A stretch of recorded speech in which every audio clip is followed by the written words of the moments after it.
ಬನ್ನಿ ಈ ಒಂದು ವಿಡಿಯೋದಲ್ಲಿ ನಾನು ಹರ್ಬಲ್ ಟೀಯನ್ನು ನಾನು ಯಾವ ರೀತಿಯಾಗಿ ಪ್ರಿಪೇರ್ ಮಾಡ್ಕೊಳ್ತೀನಿ ಅಂತ ತೋರಿಸ್ಕೊಡ್ತೀನಿ. ಇದನ್ನು ಹರ್ಬಲ್ ಟೀ ಅಂತನಾದರೂ ಅಂದ್ಕೊಳ್ಳಿ, ಕಷಾಯ ಪೌಡರ್ ಅಂತನಾದರೂ ಅಂದ್ಕೊಳ್ಳಿ, ಇಲ್ಲ ಅಂತ ಹೇಳಿದ್ರೆ ನಿಮ್ಮ ಮೆಟಬಾಲಿಸಮ್ ಬೂಸ್ಟರ್ ಅಂತನಾದರೂ ಅಂದ್ಕೊಳ್ಳಿ. ಎಲ್ಲ ರೀತಿಯಲ್ಲೂ ಸಹ ಇದು ವರ್ಕ್ ಆಗುತ್ತೆ. ಯಾವ ರೀತಿಯಾಗಿ ಪ್ರಿಪೇರ್ ಮಾಡಿ ಇಟ್ಕೊಳ್ಳೋದು ಮತ್ತು ಇದ್ರ ಬೆನಿಫಿಟ್ಸ್ ಏನಂತ ನಾನು ವಿಡಿಯೋನ ಶುರು ಮಾಡ್ತಾ ಜೊತೆಲೇನೆ ಶೇರ್ ಮಾಡ್ತೀನಿ. ಬನ್ನಿ ಆಗಿದ್ರೆ ವಿಡಿಯೋವನ್ನು ಶುರು ಮಾಡೋಣ. ಏನೇನು ಇಂಗ್ರೀಡಿಯೆಂಟ್ಸ್ಗಳು ಬೇಕು ಮತ್ತು ಎಷ್ಟೆಷ್ಟು ಕ್ವಾಂಟಿಟಿಯಲ್ಲಿ ತಗೊಳ್ತೀನಿ ಅನ್ನೋದನ್ನು ಹೇಳ್ತೀನಿ. ಬನ್ನಿ ವಿಡಿಯೋನ ಶುರು ಮಾಡೋಣ. ಇಲ್ಲಿ ಮೊದಲಿಗೆ ನಾನು ಮೆಜರ್ಮೆಂಟನ್ನು ಒಂದು ಪ್ಲೇಟಲ್ಲಿ ತೋರಿಸ್ತೀನಿ. ಈ ಒಂದು ಕಪ್ಪಲ್ಲಿ ನಾನು ಮೆಜರ್ಮೆಂಟನ್ನು ತಗೊಳ್ತಾ ಇದ್ದೀನಿ. ಈ ಕಪ್ಪಿನ ಮೆಜರ್ಮೆಂಟಲ್ಲಿ ನಾನು ಮೆಜರ್ಮೆಂಟನ್ನು ಇವಾಗ ಹೇಳ್ತಾ ಹೋಗ್ತೀನಿ. ಇವಾಗ ಒಂದು ಪ್ಲೇಟಿಗೆ ಮೊದಲಿಗೆ ನಾನು ಈ ಒಂದು ಕಪ್ಪಲ್ಲಿ 1 ಕಪ್ ಆಗುವಷ್ಟು ಜೀರಿಗೆಯನ್ನು ತಗೊಳ್ತಾ ಇದ್ದೀನಿ. ಜೀರಿಗೆ, ಅಜ್ವೈನ್ ಮತ್ತು ಸೋಂಪು ಇದು ಮೂರನ್ನೂ ಸಹ ನಾನು ಒಂದೇ ಪ್ರಮಾಣದಲ್ಲಿ ತಗೊಳ್ತೀನಿ. ಇವಾಗ ಇನ್ನೊಂದು ಕಪ್ಪಲ್ಲಿ ನಾನು ಸೋಂಪನ್ನು ತಗೊಳ್ತಾ ಇದ್ದೀನಿ. ಹಾಗೆ 1/4 ಕಪ್ ಆಗುವಷ್ಟು ಅಷ್ಟೇ ನಾನು ಮೆಂತ್ಯ ಕಾಳುಗಳನ್ನು ಇಲ್ಲಿ ನಾನು ತಗೊಳ್ತಾ ಇದ್ದೀನಿ. ತುಂಬ ಕಹಿ ಬರುತ್ತೆ, ಹಾಗಾಗಿ ನಾನು 1/4 ಕಪ್ ಅಷ್ಟು ಮಾತ್ರನೇ ತಗೊಳ್ತಾ ಇದ್ದೀನಿ. ಸ್ವಲ್ಪ ಇದ್ದರೆ ಸಾಕಾಗುತ್ತೆ. ಮತ್ತು 1 ಕಪ್ಪಷ್ಟು ನಾನಿಲ್ಲಿ ಸೋಂಪನ್ನು ತಗೊಳ್ತಾ ಇದ್ದೀನಿ. ಈ ಕಷಾಯಕ್ಕೆ ಇದು 3 ಸಹ ಇವಾಗ ಯಾರಿಗಾದರೂ ತುಂಬ ಹೊಟ್ಟೆ ಉಬ್ರ ಅಂತ ಇರುತ್ತಲ್ಲ, ಅವರಿಗೆ ಇದು 3 ಅಷ್ಟೇ ಪೌಡರ್ ಮಾಡಿಕೊಂಡು ಯೂಸ್ ಮಾಡ್ತಾರೆ. ಬಟ್ ಅದಕ್ಕಿಂತನೂ ಇನ್ನು ಬೇರೆ ನಾನು ಹಾಕ್ತಕ್ಕಂಥ ಇಂಗ್ರೀಡಿಯೆಂಟ್ಸ್ಗಳನ್ನೆಲ್ಲ ಯೂಸ್ ಮಾಡಿಕೊಂಡ್ರೆ ಇನ್ನೂ ಸ್ವಲ್ಪ ಬೆನಿಫಿಟ್ಸ್ ಚೆನ್ನಾಗಿರುತ್ತೆ ಅಂಥೇಳಿ. ಇವಾಗ ಬೆಳಗ್ಗೆ ಎದ್ದು ಯಾರಿಗೆಲ್ಲ ಮೆಂತ್ಯ ನೀರುಗಳನ್ನು ಕುಡಿಯೋಕ್ಕೆ ಇಷ್ಟ ಆಗಲ್ಲ, ಈ ರೀತಿಯಾಗಿ ಕಷಾಯದ ಜೊತೆ ಅದನ್ನು ಸೇರಿಸ್ಕೋಬೋದು. ನೆಕ್ಸ್ಟ್ ಅದೇ ಕಪ್ಪು ಮೆಜರ್ಮೆಂಟಲ್ಲಿ ನಾನು 1 ಕಪ್ಪು ಧನಿಯಾವನ್ನು ಸಹ ಸೇರಿಸ್ಕೊಳ್ತಾ ಇದ್ದೀನಿ. ಧನಿಯಾವನ್ನು ಬೇಕಂದರೆ ಸ್ವಲ್ಪ ಹೆಚ್ಚು ಕಡಿಮೆ, ಇನ್ನೂ ಸ್ವಲ್ಪ ಜಾಸ್ತಿ ಬೇಕಂದ್ರೂ ಸೇರಿಸ್ಕೋಬೋದು. ಯಾವುದೇ ಆದರೂ ಅಷ್ಟೇ, ಇಷ್ಟೇ ಮೆಜರ್ಮೆಂಟ್ ಅಂತೇನಿಲ್ಲ, ಎಷ್ಟಿದೆ ಅಷ್ಟನ್ನು ಸೇರಿಸ್ಕೋಬೋದು. 2 ಸ್ಟಾರ್ ಮೊಗ್ಗುಗಳನ್ನು ಅನಾನಸ್ ಹೂವನ್ನು ಸಹ ನಾನು ಹಾಕ್ಕೊಳ್ತಾ ಇದ್ದೀನಿ. ಹಾಗೆ 1 ಸ್ಪೂನಷ್ಟು, ಒಂದು 20-25ರಿಂದ ಇಲ್ಲಿ ಲವಂಗ ಇದೆ. ಹೇಳಿದ್ನಲ್ಲ, ಒಂಚೂರು ಹೆಚ್ಚು ಕಡಿಮೆ ಇಷ್ಟೇ ತಗೋಬೇಕಂತೇನಿಲ್ಲ, ಎಷ್ಟಾದರೂ ಬೇಕಾದರೆ ತಗೋಬೋದು. ತುಂಬ ಹೆಚ್ಚಾದರೆ ಕಹಿ ಕಹಿ ಅನಿಸುತ್ತೆ, ಹಾಗಾಗಿ ಯಾವುದನ್ನು ಎಷ್ಟು ಹಾಕ್ಬೇಕು ಅಷ್ಟು ಹಾಕ್ಕೊಂಡ್ರೆ ಆಯಿತು. 1-2 ನಾನು ಕಪ್ಪು ಏಲಕ್ಕಿಯನ್ನು ತಗೊಳ್ತಾ ಇದ್ದೀನಿ. ಕಪ್ಪು ಏಲಕ್ಕಿ ಅಂತನಾದರೂ ಅಂತಾರೆ, ಮಸಾಲೆ ಏಲಕ್ಕಿ ಅಂತನಾದರೂ ಅಂತಾರೆ. 1-2 ದೊಡ್ಡದಾದಂತಹ ಚಕ್ಕೆ ತಗೊಂಡಿದ್ದೀನಿ. ಹಾಗೆ ಫ್ಲೇವರ್ಗೆ ಅಂತ ಹೇಳ್ಬಿಟ್ಟು 1-2 ಏಲಕ್ಕಿಯನ್ನು ತಗೊಂಡಿದ್ದೀನಿ. ಈ ಕಷಾಯ ಪೌಡರ್ನ ನೀರು ಜೊತೆ ಅಷ್ಟೇ ಹಾಕ್ಕೊಂಡು ಕುಡಿತೀನಿ ಅನ್ನೋದಾದರೆ ಮೆಂತ್ಯ ಪೌಡ್ರನ್ನ ಯೂಸ್ ಮಾಡ್ಕೋಬೋದು. ಇಲ್ಲ ಅಂತ ಹೇಳಿದ್ರೆ ಮೆಂತ್ಯ ಬೇಡ. ನೆಕ್ಸ್ಟು 1-2 ಸ್ಪೂನಷ್ಟು ನಾನಿಲ್ಲಿ ಕಾಳು ಮೆಣಸನ್ನು ತಗೊಳ್ತಾ ಇದ್ದೀನಿ. ಶೀತ ಆಗ್ತಾ ಇರೋದ್ರಿಂದ ಮೆಣಸನ್ನು ಯೂಸ್ ಮಾಡ್ತಕ್ಕಂಥದ್ದು ತುಂಬ ಒಳ್ಳೆಯದು ಈ ಚಳಿಗಾಲಕ್ಕೆ. ಹಾಗೆ ಇಲ್ಲಿ ನಾನು ಜಾಕಾಯನ್ನು ಸಹ ಇಲ್ಲಿ ತಗೊಳ್ತಾ ಇದ್ದೀನಿ. ಇದಿಷ್ಟು ಇಂಗ್ರೀಡಿಯೆಂಟ್ಸ್ಗಳು ಸಾಕಾಗುತ್ತೆ. ಇದ್ರ ಜೊತೆ ಬೇಕಂತ ಹೇಳಿದ್ರೆ ಕಪ್ಪು ಜೀರಿಗೆಯನ್ನು ಸಹ ನಾವು ಕಲೋಂಜಿ ಅಂತ ಹೇಳ್ತಾರಲ್ಲ, ಅದನ್ನು ಸಹ ಸೇರಿಸ್ಕೋಬೋದು. ಆದರೆ ಮೆಂತ್ಯ ಮತ್ತು ಅದು ಎರಡೂ ಸಹ ತುಂಬ ಕಹಿ ಆಗುತ್ತೆ ಅಂಥೇಳಿ ನಾನು ಸೇರಿಸ್ಕೊಳ್ಳಲ್ಲ. ಮತ್ತು ಕೆಲವೊಬ್ಬರು ಈ ಕಷಾಯ ಪೌಡರ್ ಮಾಡುವಂಥ ಸಂದರ್ಭದಲ್ಲಿ ಅಗಸೆ ಬೀಜವನ್ನು ಸಹ ಸೇರಿಸ್ಕೊಳ್ತಾರೆ. ಅಗಸೆ ಬೀಜವನ್ನು ಏನಾದರೂ ಸೇರಿಸ್ಕೊಂಡ್ರೆ ಕುಡಿಯೋಂಥ ಟೈಮಲ್ಲಿ ತುಂಬ ಲೋಳೆ ಅಂತ ಅನಿಸುತ್ತೆ, ಮತ್ತು ಕುಡಿಯೋದಕ್ಕೆ ತುಂಬ ಅಸಹ್ಯ ಅಂತ ಅನಿಸುತ್ತೆ ನನಗೆ. ಹಾಗಾಗಿ ನಾನು ಅದನ್ನು ಸೇರಿಸ್ಕೊಳ್ತಾ ಇಲ್ಲ.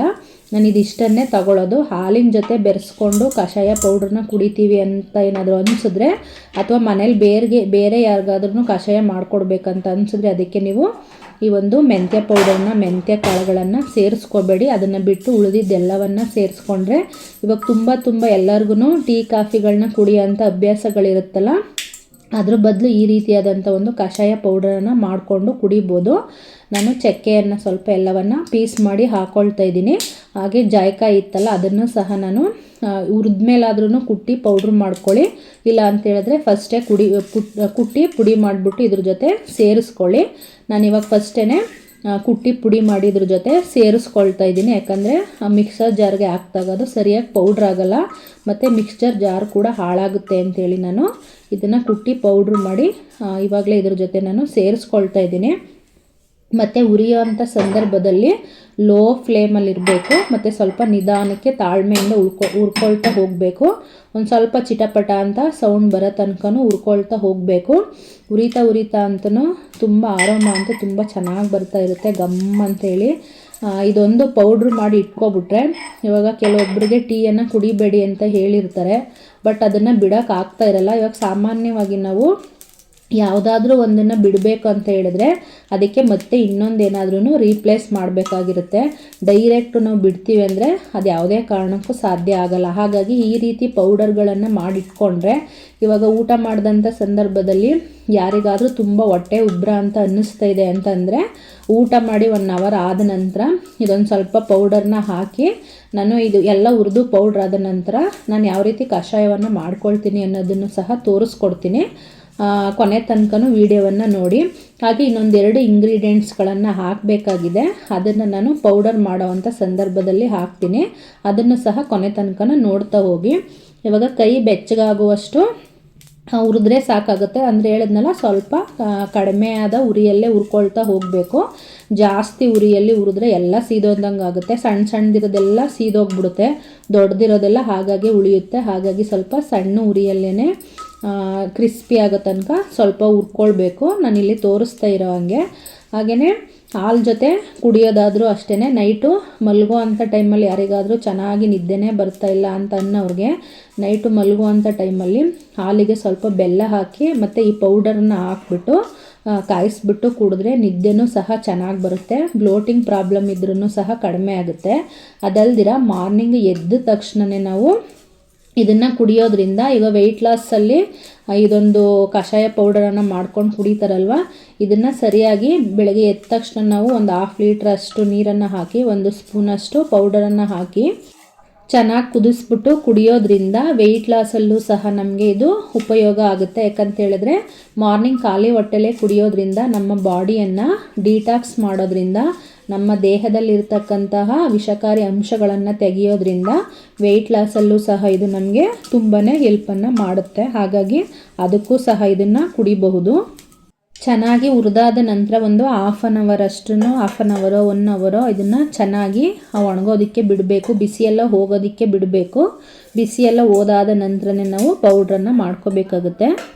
ಮೊದಲು ಬಾರಿಗೆ ಮಾಡ್ಕೊಳ್ತಕ್ಕಂಥವ್ರು ಜಸ್ಟು ಒಂದೊಂದು ನಿಮ್ಮ ಬಾಡಿಗೆ ಅದು ಯಾವ ರೀತಿ ಸೆಟ್ ಆಗುತ್ತೋ ಸೆಟ್ ಆಗಲ್ವೋ ಅನ್ನೋದು ನಿಮಗೆ ಗೊತ್ತಿರಲ್ಲ. ಹಾಗಾಗಿ ಜಸ್ಟ್ ಒಂದೊಂದೇ ಸ್ಪೂನಷ್ಟು ಹಾಕ್ಕೊಂಡು ಪೌಡ್ರನ್ನು ಮಾಡ್ಕೊಳ್ಳಿ. ಇಲ್ಲ ಆಲ್ರೆಡಿ ಗೊತ್ತಿರೋರು ಸೆಟ್ ಆಗುತ್ತೆ ಅಂತ ಅನ್ಸೋರು ಬೇಕಂದರೆ ನಾನು ತೋರಿಸಿದಂಥ ಕ್ವಾಂಟಿಟಿಯಲ್ಲಿ ಮಾಡ್ಕೋಬೋದು. ಇದಾದ ನಂತರ ನಾನಿಲ್ಲಿ 3 ಟೇಬಲ್ ಸ್ಪೂನಷ್ಟು ಶುಂಠಿ ಪೌಡರ್ನ ಸಹ ಸೇರಿಸ್ಕೊಳ್ತಾ ಇದ್ದೀನಿ. ಶುಂಠಿ ಪೌಡರ್ ಬೇಕಾದರೂ ಹಾಕೋಬೋದು, ಒಣ ಶುಂಠಿ ಇದ್ದರೂ ಸಹ ಉರಿಯೋ ಟೈಮಲ್ಲಿ ಹಾಕೋಬೋದು. ಹಾಗೆಯೇ ಅದೇ ಸ್ಪೂನಲ್ಲಿ 1 ಸ್ಪೂನಷ್ಟು ನಾನು ಅರಿಶಿನವನ್ನು ಸಹ ತಗೊಳ್ತಾ ಇದ್ದೀನಿ. ಅರಿಶಿನವನ್ನು ಅಷ್ಟೇ, ಅರಿಶಿನದ ಕೊನೆ ಇದ್ರೂ ಸಹ ಉರಿಯೋ ಟೈಮಲ್ಲಿ ಹಾಕ್ಕೊಂಡು ಅದನ್ನು ಡೈರೆಕ್ಟು ಪೌಡರನ್ನಾಗಿ ಮಾಡ್ಕೋಬೋದು. ಇಲ್ಲ ಪೌಡರ್ ಇದ್ದು ಇದೇ ರೀತಿಯಾಗಿ ಸೇರಿಸ್ಕೊಳ್ತೀನಿ ಅಂತ ಹೇಳಿದ್ರೆ ನಾನು ತೋರಿಸ್ದಂಗೆ ಇದೇ ರೀತಿಯಲ್ಲಿ ಸೇರಿಸ್ಕೋಬೋದು. ಮತ್ತು ಪೌಡರ್ನು ಅಷ್ಟೇ ಸ್ವಲ್ಪ ನಿಧಾನಕ್ಕೆ ಸ್ವಲ್ಪ ಬೆರೆಸಿ ನೋಡಿಕೊಂಡು ಚೆಕ್ ಮಾಡಿಕೊಂಡು ಪೌಡರ್ ಮಾಡ್ಕೊಳ್ಳಿ. ಇಲ್ಲಿ ನಾವು ಧನಿಯಾವನ್ನು ಸೇರಿಸಿರೋದ್ರಿಂದ ಅಷ್ಟು ಚೆನ್ನಾಗಿ ಪೌಡ್ರ್ ಆಗಲ್ಲ, ತುಂಬ ಸ್ಮೂತಾಗೆಲ್ಲ ಏನು ಪೌಡ್ರ್ ಆಗಲ್ಲ. ಬಟ್ ಎಷ್ಟಾಗುತ್ತೋ ಅಷ್ಟು ನೀಟಾಗಿ ಪೌಡ್ರನ್ನು ಮಾಡ್ಕೊಳ್ಳಿ. ಇವಾಗ ಬೆಳಗ್ಗೆ ಎದ್ದು ಒಂದು ದಿನ ಜೀರಿಗೆ ನೀರು, ಒಂದಿನ ಸೋಂಪು ನೀರು ಆ ಥರ ಎಲ್ಲ ಕುಡಿತಾ ಇರ್ತೀವಲ್ಲ, ಆ ಒಂದು ಸಂದರ್ಭದಲ್ಲಿ ಅದೆಲ್ಲವನ್ನು ಸಹ ನಾವೇನು ಮಾಡಬೇಕಾಗಿರುತ್ತೆ, ಬಿಸಾಕಬೇಕಾಗುತ್ತೆ.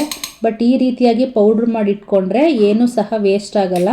ಮತ್ತು ದಿನ ಒಂದೊಂದು ಅದನ್ನು ಮರೆತೆ ಇದನ್ನು ಮರೆತೆ ಅಂತ ಅಂದ್ಕೊಳ್ಳೋಂಗಿಲ್ಲ. ಹಾಗಾಗಿ ನಾನು ಈ ರೀತಿಯಾಗಿ ಪೌಡ್ರನ್ನು ಮಾಡಿ ಇಟ್ಕೊಳ್ತೀನಿ. ನಮಗೆ ಯಾವ ಟೈಮಿಗೆ ಬೇಕು ಅಂತ ಅನಿಸುತ್ತೋ ಆ ಟೈಮ್ಗೆ ಕುಡಿಬೋದು. ಮತ್ತು ತುಂಬ ಶೀತ ಆಗಿದೆ ಅಂತ ಅನಿಸೋ ಟೈಮಲ್ಲೂ ಸಹ ಮನೇಲಿ ಯಾರು ಬೇಕಾದ್ರೂ ಸಹ ಇದನ್ನು ಕುಡಿಬೋದು. ಇವಾಗ ನಾನು ಯಾವ ರೀತಿಯಾಗಿ ಕಷಾಯವನ್ನು ಮಾಡ್ತೀನಿ ಅನ್ನೋದನ್ನು ನಿಮ್ಮ ಜೊತೆ ಶೇರ್ ಮಾಡ್ತೀನಿ. ಮೊದಲು ಇಲ್ಲಿ ನಾನು 1/2 ಲೀಟ್ರಷ್ಟು ನೀರನ್ನು ಕಾಯೋದಕ್ಕೆ ಇಟ್ಟಿದ್ದೀನಿ. ನೀರು ಫಸ್ಟು ಚೆನ್ನಾಗಿ ಕಾಯಬೇಕು. ಪೌಡರ್ನ ನಾವು ನೀಟಾಗಿ ಎಲ್ಲ ಕಾಳುಗಳನ್ನು ಅಂದರೆ ಮಸಾಲೆ ಐಟಮ್ಸನ್ನು ಚೆನ್ನಾಗಿ ಹುರ್ಕೊಂಡಿರೋದ್ರಿಂದ ಮತ್ತೆ ಜಾಸ್ತಿ ಕುದಿಸ್ತಕ್ಕಂಥ ಅವಶ್ಯಕತೆ ಏನೂ ಇರಲ್ಲ.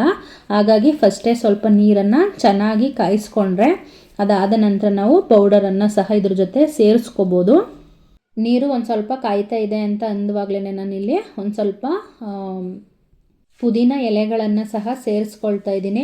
ನಿಜವಾಗ್ಲೂ ಹೇಳ್ತೀನಿ, ಈ ರೀತಿಯಾದಂಥ ಒಂದು ಪ್ರಾಕ್ಟೀಸ್ಗಳನ್ನು ನೀವು ಮಾಡಿಕೊಂಡ್ರೆ ನಿಮಗೆ ಟೀಗಿಂತ ಇದೇ ತುಂಬ ಚೆನ್ನಾಗಿ ಟೇಸ್ಟ್ ಅಂತ ಅನಿಸುತ್ತೆ. ಕೆಲವ್ರಿಗಂತೂ ನನಗೆ ಟೀನ ಬಿಟ್ಟು ಇರೋದಕ್ಕೆ ಆಗೋದಿಲ್ಲ, ತಲೆನೋವು. ಕೆಲವ್ರಿಗೆ ಅಂತಲ್ಲ, ನನಗೂ ಸಹ ಅದೇ ರೀತಿಯಾದಂತಹ ಪ್ರಾಬ್ಲಮ್ ಇತ್ತು.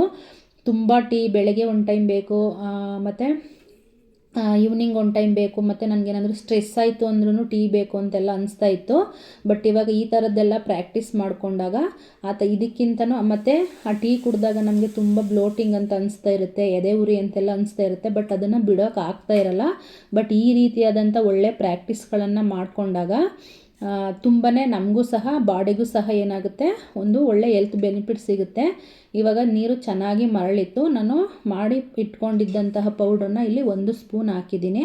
ಬೇಕಂತ ಹೇಳಿದ್ರೆ ಇದನ್ನು ಆರಿಸ್ಕೊಂಡು ಸೋದಿಸ್ಕೊಳ್ಳೋ ಅಂಥ ಟೈಮಲ್ಲಿ ಒಂದು ಸ್ವಲ್ಪ ಸ್ವೀಟ್ ಬೇಕಂತ ಹೇಳಿದ್ರೆ ಬೆಲ್ಲ ಬೇಕಾದ್ರೂ ಇವಾಗ ಬೆಲ್ಲ ಹಾಕೋದಿದ್ರೆ ಇವಾಗ ಹಾಕೋಬೋದು. ಬಟ್ ಜೇನುತುಪ್ಪ ಯೂಸ್ ಮಾಡ್ತೀವಿ ಅಂತ ಹೇಳೋರು ಇದನ್ನು ಸೋದಿಸೋ ಅಂಥ ಟೈಮಲ್ಲಿ ಆಮೇಲೆ ಯೂಸ್ ಮಾಡ್ಕೋಬೇಕಾಗುತ್ತೆ. ಇದ್ರ ಜೊತೆ ನಾವು ಏಲಕ್ಕಿ ಮತ್ತು ಈ ಚಕ್ಕೆ ಲವಂಗ ಎಲ್ಲವನ್ನು ಹಾಕಿರ್ತೀವಲ್ಲ, ಮತ್ತು ಈ ಶುಂಠಿ ಪೌಡರ್ ಎಲ್ಲವನ್ನು ಹಾಕಿರ್ತೀವಲ್ಲ, ಕುಡಿಯೋದಕ್ಕೂ ಅಷ್ಟೇ ತುಂಬ ಸೂಪರಾಗಿರುತ್ತೆ.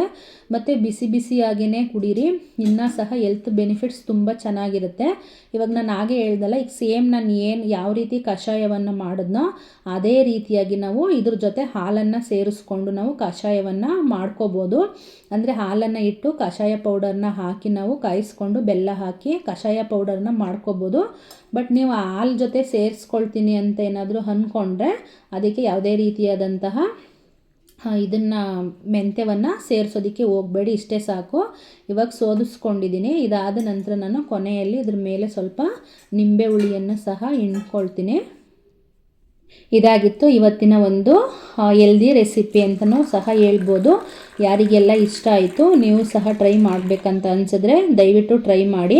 ಟ್ರೈ ಮಾಡುವಾಗ ನಾನು ಹೇಳಿದ್ನಲ್ಲ ಆವಾಗಲೇ, ಫಸ್ಟ್ ಟೈಮ್ ಟ್ರೈ ಮಾಡೋದಾದರೆ ಜಸ್ಟ್ 1 ಸ್ಪೂನ್ಗೆ ಅಷ್ಟೇ ಮಾಡ್ಕೊಳ್ಳಿ, ವೇಸ್ಟ್ ಮಾಡೋದಕ್ಕೆ ಹೋಗಬೇಡಿ. ಮತ್ತು ಕುಡಿಯೋಕ್ಕಾಗಿಲ್ಲ ಅಂತ ಹೇಳಿದ್ರೆ ಓಕೆ, ಏನಿಲ್ಲ ಕುಡಿತೀವಿ, ನಮ್ಗೆ ಅಭ್ಯಾಸ ಇದೆ ಅಂತ ಹೇಳೋರು ಬೇಕಂದರೆ ಸ್ವಲ್ಪ ಜಾಸ್ತಿನೇ ಮಾಡಿ ಸ್ಟೋರ್ ಮಾಡಿ ಇಟ್ಕೊಳ್ಳಿ. ಮನೇಲಿ ಇದನ್ನು ಮಾಡಿಕೊಂಡ್ರೆ ಒಬ್ಬರು ಹೆಲ್ದಿ ಆಗ್ತಾ ಹೋದರೆ ಪ್ರತಿಯೊಬ್ಬರನ್ನೂ ಸಹ ಏನು ಮಾಡ್ಬೋದು, ಅವರು ಸಹ ನೋಡಿ ಏನಾಗ್ತಾರೆ, ಕುಡಿಯೋದಕ್ಕೆ ಟ್ರೈ ಮಾಡ್ತಾರೆ. ಹಾಗಾಗಿ ಒಬ್ರಿಗೆ ಹೆಲ್ದಿ ಆಗಬೇಕು ನಾವು ಅನ್ನೋ ಮನಸ್ಥಿತಿ ಇದ್ದರೆ ಪ್ರತಿಯೊಬ್ಬರನ್ನೂ ಸಹ ಮೊದಲಾಗಿ ಹೆಣ್ಮಕ್ಳು ಫಸ್ಟು ಈ ಥರದ್ದು ಏನಾದ್ರೂ ನ್ಯೂ ಆಗಿ ಕಲಿಬೇಕು ಅಂತಕ್ಕಂಥದ್ದು ನಮ್ಮ ಅಭಿಪ್ರಾಯ. ಇದಾಗಿತ್ತು ನನ್ನ ವಿಡಿಯೋ. ಯಾರಿಗೆಲ್ಲ ಇಷ್ಟ ಆಯಿತು ದಯವಿಟ್ಟು ಸಬ್ಸ್ಕ್ರೈಬ್ ಮಾಡಿ ಅಂತ ಕೇಳ್ಕೊಳ್ತಾ ಇದ್ದೀನಿ. Thank you for watching. Thank you so much. Bye bye. Take care.